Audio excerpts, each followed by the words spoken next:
Friends, बहुत सारे candidates की एक क्वेरी आ रही थी। जैसा कि कल मैंने एक शेड्यूल आप लोग को दिया था, जिसमें कि एमसीसी ने स्टेट कोटा की काउंसलिंग का शेड्यूल जारी किया था। राउंड 1, राउंड 2, मॉपअप और हिस्ट्री काउंसलिंग राउंड। अगर आप ऑल इंडिया कोटा से कंपेयर करेंगे तो आपको ये पता चलेगा कि ऑल इंडिया कोटा का राउंड 1 स्टेट कोटा के राउंड 1 के पैरेलल है। ऑल इंडिया कोटा का राउंड 2 स्टेट कोटा राउंड 2 के पैरेलल है। Mop up counselling all India quota state quota mop up के पैरेलल है और स्टे वैकेंसी राउंड भी स्टेट कोटा के पैरेलल है ऑल इंडिया कोटा की। तो इससे बहुत सारे कैंडिडेट्स मुझसे क्वेश्चन पूछ रहे थे कि क्या सर इससे कटअप पे प्रभाव क्या पड़ेगा। मींस जैसे कि कैंडिडेट स्विच करते हैं ऑल इंडिया कोटा से स्टेट कोटा या फिर स्टेट कोटा से ऑल इंडिया कोटा, तो किसी पर्टिकुलर राउंड में किस तरह से कट ऑफ पर इफेक्ट पड़ेगा, क्योंकि ये जो काउंसलिंग है वो एक दूसरे के पैरेलल हो गई है। तो यहाँ पे कैंडिडेट्स के पास ये मौका नहीं रहेगा सोचने का। नॉर्मली क्या होता था कि ऑल इंडिया कोटा की राउंड 1 की काउंसलिंग हो जाती थी, उसके बाद फिर कैंडिडेट्स को अगर सीटें मिलती थी ऑल इंडिया कोटा में इनकी चॉइस की, तो फिर वो स्टेट कोटा में अपीयर नहीं होते थे। जिनको नहीं मिलती थी वो फिर स्टेट कोटा में या तो रजिस्ट्रेशन करते थे जहां पे अलाउ होता था, नहीं तो फिर वो शुरुआत से ही रजिस्ट्रेशन किए रहते थे राउंड 1 से ही स्टेट कोटा में। अगर उनके मनपसंद इंस्टीट्यूट उनको ऑल इंडिया कोटा में मिला तो सही, नहीं तो फिर स्टेट कोटा में जाते थे। तो इस वीडियो को मैंने डिटेल में बनाया हुआ है और यहाँ पे मैं जितनी भी पॉसिबिलिटीज होती हैं सबको 1 बाय 1 डिस्कस करूंगा।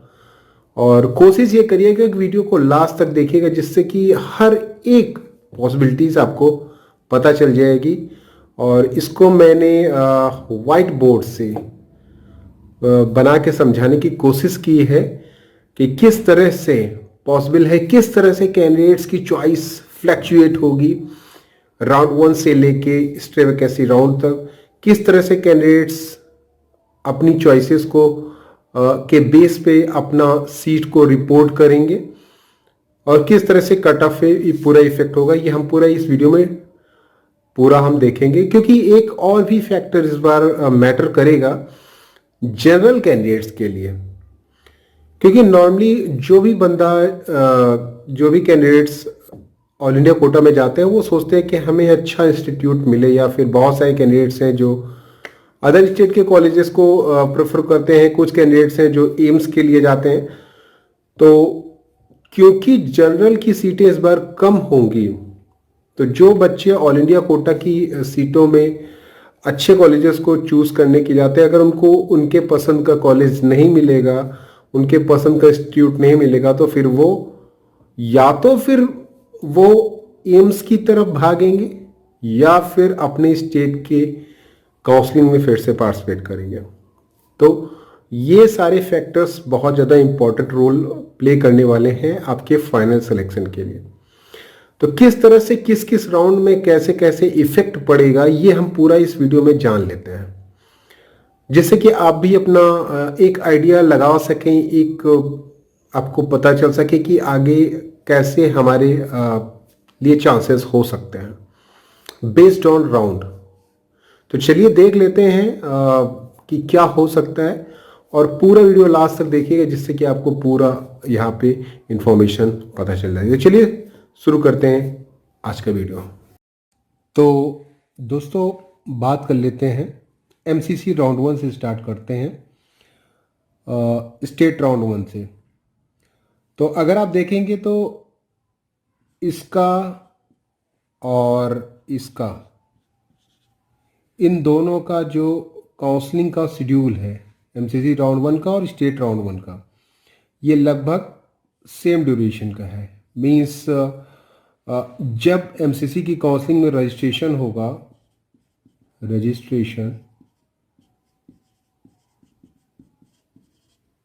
उससे पहले या उसी के पैरेलल में आपका स्टेट का रजिस्ट्रेशन होगा। मींस ये मान के चलिए कि यहाँ पर बच्चे तब जाते हैं जब वो सोचते हैं ऑल इंडिया कोटा की काउंसलिंग में कि उनको एम्स चाहिए या फिर जिपमर चाहिए, या फिर नॉन बॉन्डेड कॉलेज चाहिए। अच्छा, ठीक है, इस तरह की कुछ प्रायोरिटीज होती है तो वो जाते हैं। ठीक है, तो एमसीसी में भी रजिस्ट्रेशन कराएंगे और स्टेट कोटा राउंड 1 में भी रजिस्ट्रेशन कराएंगे। कुछ बच्चे ऐसे होंगे जो काफ़ी अच्छा स्कोर कर रखे हैं, जिनका 590 से 705 या फिर उससे नीचे, तो उनका तो क्लियर है कि ठीक है, उनको एमसीसी से ही सीटें लेनी है। ठीक है, तो वो स्टेट कोटा में रजिस्ट्रेशन नहीं कराएंगे। ठीक है, लेकिन इसमें से बहुत सारे ऐसे जनरल के बच्चे होंगे जो कि 570 580 या उससे ऊपर स्कोर रखे होंगे। उनका ये प्लान रहता है कि अगर हमको ऑल इंडिया कोटा से, एआईक्यू से अगर मेरे मनपसंद की सीट मिली तो मिली, नहीं तो फिर हम स्टेट कोटा में मूव करेंगे। ठीक है, तो स्टेट कोटा में रजिस्ट्रेशन यहाँ पर भी हुआ रहता है उनका। ठीक है, और एमसीसी की काउंसलिंग में भी रजिस्ट्रेशन हुआ रहता है। तो इसका जो अलॉटमेंट रिजल्ट आएगा, अलॉटमेंट रिजल्ट, ठीक है, उसमें भी वो कैंडिडेट्स होंगे। ठीक है, और इसका जो अलॉटमेंट रिजल्ट आएगा उसमें भी वो कैंडिडेट्स रहेंगे। ठीक है, तो जाहिर सी बात है कि राउंड 1 में एआईक्यू हो, ठीक है, या फिर राउंड 1 में स्टेट कोटा हो, ठीक है, दोनों का कट ऑफ हाईएस्ट जाएगा, हाईएस्ट। ठीक है, मतलब ऐसा राउंड 1 का कट ऑफ आपने कभी नहीं देखा होगा जो इस बार आपको देखने को मिल सकता है, चाहे ऑल इंडिया कोटा हो चाहे स्टेट कोटा हो। ठीक है, उसका रीज़न मैंने आपको बताया कि बच्चे यहाँ पर भी जाएंगे और यहाँ पर भी रजिस्ट्रेशन करेंगे। अगर क्योंकि रजिस्ट्रेशन राउंड 1 में होता है, ठीक है, यहाँ पे, और यहाँ पर भी करेंगे। यहाँ पर अगर उनको सीटें नहीं मिलती हैं और यहाँ पर भी अलॉटमेंट में उनको सीटें अच्छी मिल जाती हैं या सेकंड नंबर का कॉलेज मिल जाता है तो वो अपग्रेड को चूज़ करेंगे। ठीक है, या उनके मनपसंद इंस्टीट्यूट मिल जाता है तो यहाँ से उनकी काउंसलिंग ख़त्म हो जाएगी। लेकिन अगर उनको राउंड 1 में सीटें नहीं मिली उनके पसंद की तो वो फिर यहाँ से मूव करेंगे राउंड 2 की काउंसलिंग में। ठीक है, यहाँ से वो मूव करेंगे राउंड 2 की काउंसलिंग में। ठीक है, एमसीसी की, ठीक है, एमसीसी राउंड 2। ठीक है, यहाँ पर अगर उनको सीटें मिल गई तो वो रिटेन करेंगे, रिटेन करके फिर राउंड 2 में अगर जाने की कोशिश करेंगे। ये डिपेंड करता है कि उनको किस तरह से सीटें मिलती हैं। ठीक है, ये एमसीसी राउंड 2, अगर यहाँ पे उनको उम्मीद रहेगी कि आने वाले टाइम में उनको सीटें मिल सकती हैं तभी वो राउंड 2 की काउंसलिंग में जाएंगे, वरना यहाँ पे फोर्टफेयर ऑफ फीसेस होती है, जैसा कि आपको पता है कि वो उनको देखना पड़ेगा। ठीक है, और सबसे इंपॉर्टेंट बात ये है कि यहाँ पर भी जो एमसीसी राउंड 2 है और स्टेट राउंड 2 है, ठीक है, ये दोनों ही साथ में ही हैं। इनका भी मतलब ये काउंसलिंग में ज़्यादा से ज़्यादा 3 to 4 डेज का डिफरेंस है। ठीक है, तो इसका भी जब अलॉटमेंट रिजल्ट आएगा इसी के साथ अलॉटमेंट रिजल्ट आएगा स्टेट के साथ। ठीक है, तो यहाँ पर क्या होगा कि एमसीसी राउंड 2 में अगर किसी स्टेट के बच्चे को सीट मिल जाती है और वो ज्वाइन कर लेता है तो फिर स्टेट में मूव नहीं कर पाएगा। ठीक है, क्योंकि यहाँ की सीटें छोड़ नहीं पाएगा। और स्टेट कोटा में भी यही होगा कि अगर यहाँ से सीटें आती हैं तो बच्चे को यहाँ पे सीटें अगर मिल जाती हैं तो फिर यहाँ से अपग्रेड नहीं कर पाएगा वो। ठीक है, जैसा कि आपने देखा होगा कि 15% एआईक्यू में राउंड 2 के बाद आप सीटें अपग्रेड नहीं कर पाएंगे। ठीक है, तो राउंड 2 में अगर आपने ज्वाइन कर लिया है प्रॉपर डॉक्यूमेंट वेरिफिकेशन के साथ, इंस्टीट्यूट में रिपोर्ट कर दिया है, तो आप सीटें नहीं छोड़ पाएंगे। राउंड 2 में आपके पास केवल एक ही ऑप्शन होता है कि ठीक है, राउंड 2 में अगर आपने सीटें नहीं रिटेन की और छोड़ दिया, ठीक है, तो आपकी सिक्योरिटी चली जाएगी, सिक्योरिटी आपकी चली जाएगी। लेकिन फिर फर्दर अगर आपको लगता है कि हाँ मॉपअप में जाना है, ठीक है, मॉपअप की काउंसलिंग के लिए, तो फिर आपको स्टेट छोड़ना पड़ेगा।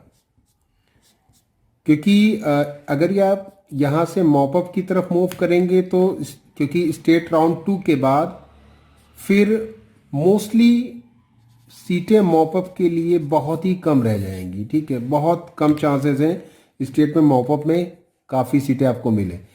तो सबसे इंपॉर्टेंट बात ये होती है कि राउंड 1 की सीटों को रिटेन करिए तो राउंड 2 में जाइए, ठीक है।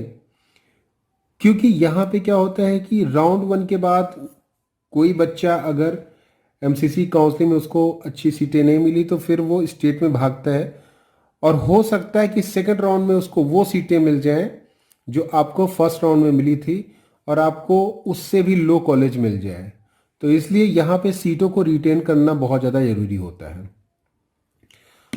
तो कहने का सीधा सीधा मतलब ये है दोस्तों कि ये सारी बातें आपको ध्यान में रखनी होंगी, ठीक है। और जहाँ तक कट ऑफ की बात है, तो अगर आप देखेंगे ना तो एमसीसी राउंड 2 और स्टेट राउंड 2, ठीक है, इसमें कहीं जाके आपका कट ऑफ ड्रॉप होना शुरू होगा, ठीक है। ड्रॉप होना यहां से शुरू होगा, ठीक है, ठीक है।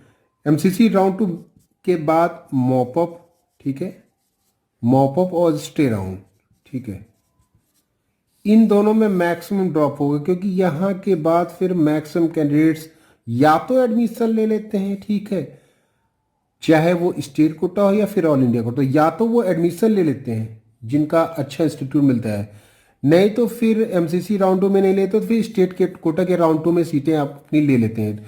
तो स्टेट कोटा राउंड 2 में मैक्सिमम सीटें फिलअप हो जाएंगी और एमसीसी राउंड 2 में भी काफ़ी सीटें फिलअप हो जाएंगी यहाँ से, क्योंकि अगर जो बच्चा यहाँ से जाएगा सीटें छोड़ेगा तो जाहिर सी बात है वो मॉपअप में वो सीटें रखेंगी, फिर स्टे में वो सीटें जाएंगी, ठीक है।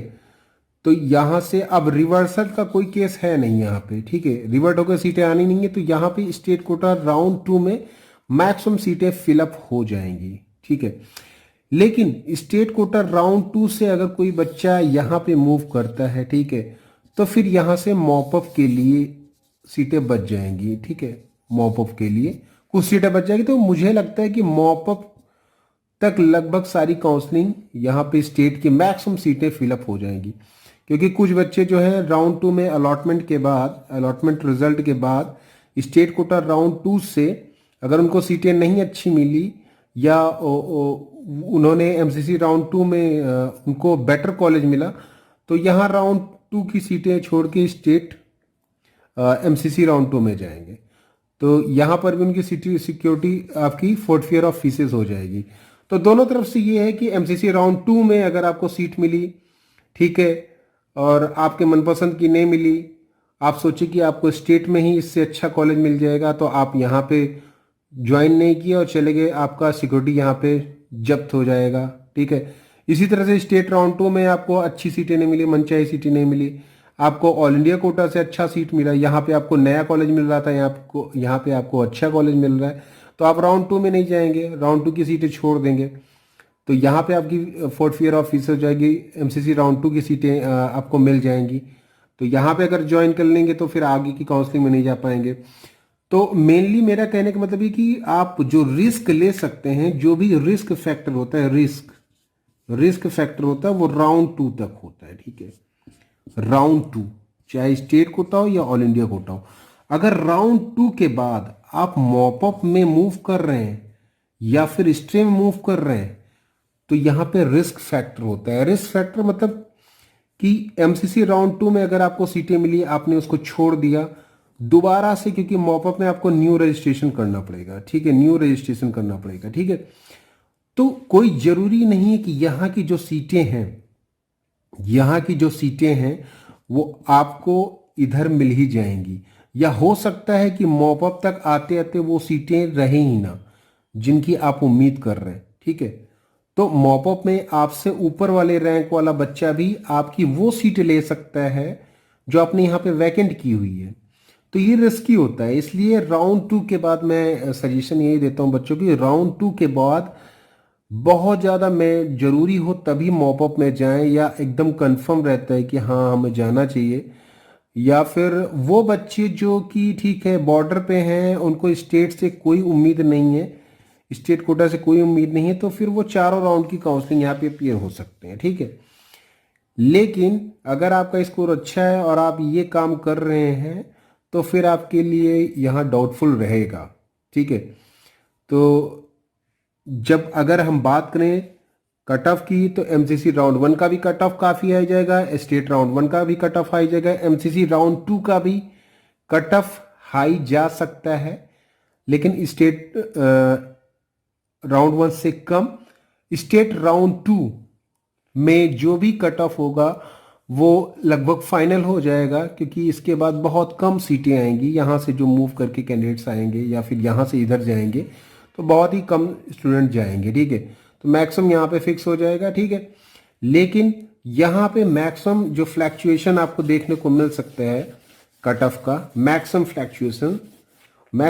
फ्लैक्चुएशन आपको दिखेगा मॉपअप में, EIQ मॉपअप में। ठीक है, EIQ मॉपअप में और स्ट्रे में। ठीक है, इसमें आपको लो स्कोरिंग कैंडिडेट्स को सीटें आसानी से मिल जाएंगी। और स्टेट मॉपअप और स्टेट स्ट्रे, ठीक है, इसमें क्योंकि मुझे नहीं लगता कि बहुत ज़्यादा सीटें वैकेंट रहेंगी, तो हल्का फुल्का प्रभाव आपके कट ऑफ में पड़ेगा। ठीक है, राउंड 2 के कंपेयर में। ठीक है, तो हल्का फुल्का यहाँ पे पड़ेगा, लेकिन जो मैक्सिमम इफेक्ट आएगा वो मॉपअप और स्ट्रे ऑल इंडिया कोटा की काउंसलिंग में आएगा। ठीक है, तो EIQ की काउंसलिंग में सबसे मैक्सिमम इफेक्ट आ सकता है। ठीक है, तो ये आप जान लीजिए। ठीक है, तो जैसे जो बॉर्डर के बच्चे हैं, बॉर्डर स्कोर है जिनका बॉर्डर पे, ठीक है, वो तो 3-4 राउंड की काउंसलिंग, अगर आपको स्टेट से उम्मीद बिल्कुल नहीं है, क्योंकि स्टेट कोटा राउंड 1 के बाद जब स्टेट राउंड 2, ठीक है, स्टेट राउंड 2 की जब सीट मैट्रिक्स आएगी, सीट मैट्रिक्स, ठीक है, तब आपको पता चल जाएगा कि हाँ कितनी सीटें category wise, general, OBC, SC, ST, कितनी सीटें 5, 10, 15 कितनी सीटें वैकेंट है। उसके हिसाब से फिर आप अपनी कैटेगरी रैंक के हिसाब से अपना मोटा मोटा आइडिया ले सकते हैं कि आपका सिलेक्शन होगा कि नहीं होगा। ठीक है, तो उसके हिसाब से फिर आप MCC की काउंसलिंग में मूव करेंगे, और MCC का काउंसलिंग में 4 राउंड की काउंसलिंग आप अपीयर हो सकते हैं। ठीक है, लेकिन जहां तक कट ऑफ की बात है, मॉपअप स्ट्रे में all India quota cut off काफी ड्रॉप होगा। राउंड 1, राउंड 2 इसमें MCC की काउंसलिंग में कट ऑफ हाई ही रहेगा, लेकिन राउंड 1 के कंपेयर में राउंड 2 का कट ऑफ काफी लो जाएगा। ठीक है, तो मैक्सिमम इफेक्ट पड़े, क्योंकि यहाँ पे MCC राउंड 2 की काउंसलिंग के बाद या तो मैक्सिमम बच्चे अपने कॉलेजेस को ले लेंगे, राउंड 2 में रिटेन कर लेंगे सीटों को।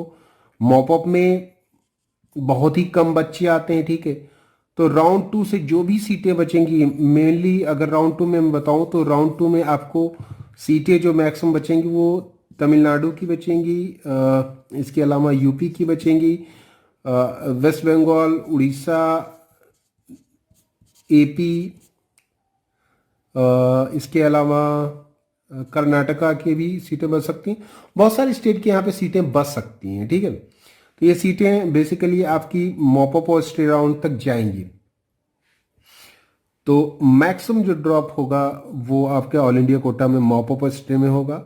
स्टेट कोटा काउंसलिंग में राउंड 1 में मैक्सिमम हाईएस्ट कट ऑफ जा सकता है, राउंड 2 में आपको कम कट ऑफ देखने में मिल सकता है, लेकिन उतना भी कम नहीं देखने को मिलेगा, क्योंकि ये काउंसलिंग जो है ना पैरेलल चल रही है। तो पैरेलल का मतलब कि बच्चा ऑल इंडिया कोटा में भी सीटों को ऑक्युपाई करेगा, स्टेट कोटा में भी सीटों को ऑक्युपाई करेगा, दोनों की मेरिट में आएगा। हालांकि सीटें एक ही जगह वो लेगा, लेकिन कट ऑफ को वो बढ़ाने का काम करेगा। और कट ऑफ अगर बढ़ेगा तो बच्चे कंफ्यूज होंगे कि कहाँ पे सीटें लें, MCC से लें कि स्टेट कोटा से लें। तो ये इस तरह का डाउट इस बार बन सकता है आपको। कम से कम राउंड 1 में तो आपको ये बनेगा, राउंड 2 के बाद ये सारी चीज़ें क्लियर हो जाएंगी। तो ये कुछ इस तरह से हो सकता है, और ऐसा नहीं होता अगर ये MCC की काउंसलिंग पहले हो जाती स्टेट कोटा राउंड 1 से। राउंड 1 की क्योंकि एक साथ हो रही है, तो जाहिर सी बात है सभी बच्चे स्टेट में भी जाएंगे, स्टेट के चांसेस देखेंगे कि क्या उनको स्टेट में अच्छा सीटें मिल रहा है कि नहीं मिल रहा है। और नहीं मिल रहा है तो वो ऑल इंडिया कोटा की काउंसलिंग में अपीयर होंगे कि ऑल इंडिया कोटा से किसी अदर स्टेट में उनके स्टेट के न्यू जीएमसी से बेटर जीएमसी मिल जाए। तो इस तरह से ये यहाँ पे भी कटअप बढ़ाएंगे वो बच्चे और यहाँ पर भी कटअप बढ़ाएंगे। ये दोनों राउंड की काउंसलिंग में देखने को मिल सकता है आपको, क्योंकि मॉप अप और स्टे बहुत ही टफ राउंड होता है। यहाँ पे केवल वही कैंडिडेट्स जाते हैं जिनको कहीं उम्मीद नहीं रहती, तो इसमें आपको ज़्यादा कोई प्रॉब्लम नहीं दिखेगी, यहाँ पे कट ऑफ ड्रॉप ही रहेगा। लेकिन ये दोनों में कन्फ्यूज़न बरकरार रहेगा कि बच्चे कंफ्यूज हो जाएंगे कि एमसीसी राउंड 1 का कट ऑफ तो बहुत हाई चला गया है, ठीक है, स्टेट का कट ऑफ बहुत हाई चला गया है। मेनली यहाँ पे अगर आप देखेंगे तो जनरल कैंडिडेट्स को काफ़ी प्रॉब्लम फेस करने को मिल सकती है, क्योंकि बहुत सारे जनरल कैंडिडेट्स हैं जो 650, 660, 670 मार्क्स लेके आएंगे और वो प्लान कर रहे हैं कि उनको एम्स चाहिए या अच्छा इंस्टीट्यूट चाहिए या 15% EIQ के थ्रू अच्छा इंस्टीट्यूट चाहिए। अगर उनको वो सीटें नहीं मिलेंगी चॉइस की तो वो अपने स्टेट में मूव करना पसंद करेंगे और स्टेट में आएंगे तो स्टेट का कट ऑफ बढ़ाएंगे। तो ये सारा फैक्टर आपको देखना पड़ेगा और काफ़ी कुछ इसमें चेंजेस आपको इस बार देखने को मिल सकते हैं, क्योंकि इस बार पहली बार ऐसा हो रहा है कि ये आपकी सारी काउंसलिंग, चारों राउंड की काउंसलिंग पैरेलल चल रही है। नॉर्मली 4 राउंड की काउंसलिंग नहीं होती थी स्टेट में, लेकिन इस बार 4 राउंड की काउंसलिंग है और 15% EIQ में भी 2 राउंड होते थे, उसके बाद सीटें रिवर्ट होती थी, नहीं हो रही हैं इस बार। तो जो भी कुछ होगा वो एमसीसी में 15% EIQ की सीटों का पूरा काउंसलिंग यहाँ पे होगा। स्टेट कोटा में जो भी होगा वो 4 राउंड की काउंसलिंग में पूरी सीटें यहाँ पे फिलअप हो जाएंगी। तो यहाँ पे रिवर्सल का कोई चक्कर नहीं रहेगा। जैसा कि पहले बच्चे क्या करते सोचते थे कि रिवर्स हो जाएगी तो उनके स्टेट में सीटें बढ़ जाएंगी, उनको सीटें मिल जाएंगी। तो यहाँ पे अब पूरा ट्रांसपेरेंट है, आपको ट्रांसपेरेंट देखेगा भैया राउंड 1 में कितने बच्चों ने सीटें अलॉट की और राउंड 2 में कितनी वैकेंट हुई, क्या हमारे चांसेस है, नहीं है चांसेस तो आप एमसीसी में मूव कर सकते हैं। एमसीसी की 4 राउंड की काउंसलिंग अपीयर हो सकते हैं। तो इस तरह से आपको देखने को मिल सकता है और कट ऑफ में इस बार आपको काफ़ी हाई आपको दिखेगा, हर स्टेट का हाई दिखेगा राउंड 1 में मेनली, उसके बाद थोड़ा सा स्टेबलाइज होगा, ठीक है। तो इसका मेन कारण यही है कि काउंसलिंग आपकी पैरेलल चल रही है और पैरेलल चलेगी, ज्वाइनिंग भी पैरेलल हो रही है लगभग। तो इसका यही उद्देश्य है कि अगर जिसने राउंड 2 में ज्वाइन कर लिया फिर वो स्टेट कोटा से फिर ऑल इंडिया कोटा में मूव न कर पाए, या फिर जिसने एमसीसी राउंड 1 में अलॉटमेंट ले लिया है, ज्वाइन कर लिया, वो फिर स्टेट कोटा राउंड 2 में मूव न कर पाए या फिर राउंड 2 की सीटों को न ले पाए या फिर स्टेट कोटा के मॉपअप में न जा पाए, ठीक है। तो जहां प्रॉपर ज्वाइनिंग हो गई तहां वो सीटें मैक्सिमम कवर हो जाती हैं। तो राउंड 2 के बाद मैक्सिमम सीटें चाहे स्टेट कोटा हो या ऑल इंडिया कोटा हो मैक्सिमम कवर हो जाएंगी। उसके बाद जो छोटी मोटी सीटें हैं, छोटे मोटे स्टेट्स हैं नॉर्थ ईस्ट और ये तो उनकी सीटें बची रहेंगी, फिर मॉपअप और स्टे तक सारी फिलअप होंगी। कुछ इस तरह से हो सकता है दोस्तों। ये एक इस बार क्योंकि नया रूल लगा है तो इसकी वजह से जनरल कैंडिडेट्स को काफ़ी फेस करना पड़ेगा। जनरल कैंडिडेट्स हमेशा से इसमें डाउटफुल में रहेंगे, राउंड 1 में भी डाउटफुल रहेंगे कि क्या उनको सीटें मिलेंगी कि नहीं मिलेंगी, चाहे एमसीसी हो, और स्टेट कोटा राउंड 1 में भी डाउटफुल रहेंगे क्या उनके मनपसंद की जो सीटें पिछली बार जिस रैंक पे अलॉट हुई थी उसी रैंक पे होगी या नहीं होगी। तो इस तरह का कन्फ्यूज़न उनको स्पेशली राउंड 1 में जनरल कैंडिडेट्स को देखने को मिलेगा। बाकी की जो कैटेगरीज हैं उनका यहाँ पे कोई भी लेना देना नहीं है, उनके कट ऑफ में ड्रॉप ही रहेगा, चाहे EWS हो, OBC हो, SC हो या ST हो। इन सब कैटेगरीज का यहाँ पे कुछ लेना देना नहीं है, उनका कट ऑफ ड्रॉप रहेगा। बाकी जनरल के कैंडिडेट्स का हमेशा से डाउट रहेगा क्या उनको यहाँ पे सीट मिलेगी या यहाँ पे सीट मिलेगी। तो इस तरह का डाउट बना रह सकता है, राउंड 1 और राउंड 2 दोनों की काउंसलिंग में बना रह सकता है इस तरह का डाउट। और जाहिर सी बात है क्योंकि राउंड 1 से पहले, राउंड 1 के बाद चाहे एमसीसी हो या स्टेट कोटा हो तो एक प्रॉपर डिसीजन आपको लेना पड़ेगा। तो फिर जो राउंड 2 की सीट मैटर्स आएगी उसमें मेनली आपको पता चल जाएगा कि आपके क्या चांसेस हैं। तो इस तरह से कुछ हो सकता है दोस्तों। तो आप लोग सोच समझ के काउंसलिंग में पार्टिसिपेट करिएगा, खासकर जनरल के बच्चे जिनका कि थोड़ा सा इस बार रिजर्वेशन की वजह से थोड़ा सा इसमें उनको सोचना पड़ सकता है कि कहाँ पे वो एडमिशन लेंगे। ठीक है। और बाकी सारा प्रोसेस आपका कुछ इस तरह से हो सकता है। और मेनली क्योंकि अगर आप देखेंगे तो हर स्टेट का लगभग काउंसलिंग का शेड्यूल आ चुका है, और जिनका नहीं आया उनका भी आ जाएगा, क्योंकि एमसीसी ने पूरा एक शेड्यूल बना के दे दिया है, तो उससे पहले काउंसलिंग करनी पड़ेगी। तो ये कुछ इस तरह से हो सकता है दोस्तों। और आई होप कि आप लोग एक डिसीज़न लें और उस डिसीज़न पे अमल करके काउंसलिंग में पार्टिसिपेट करें।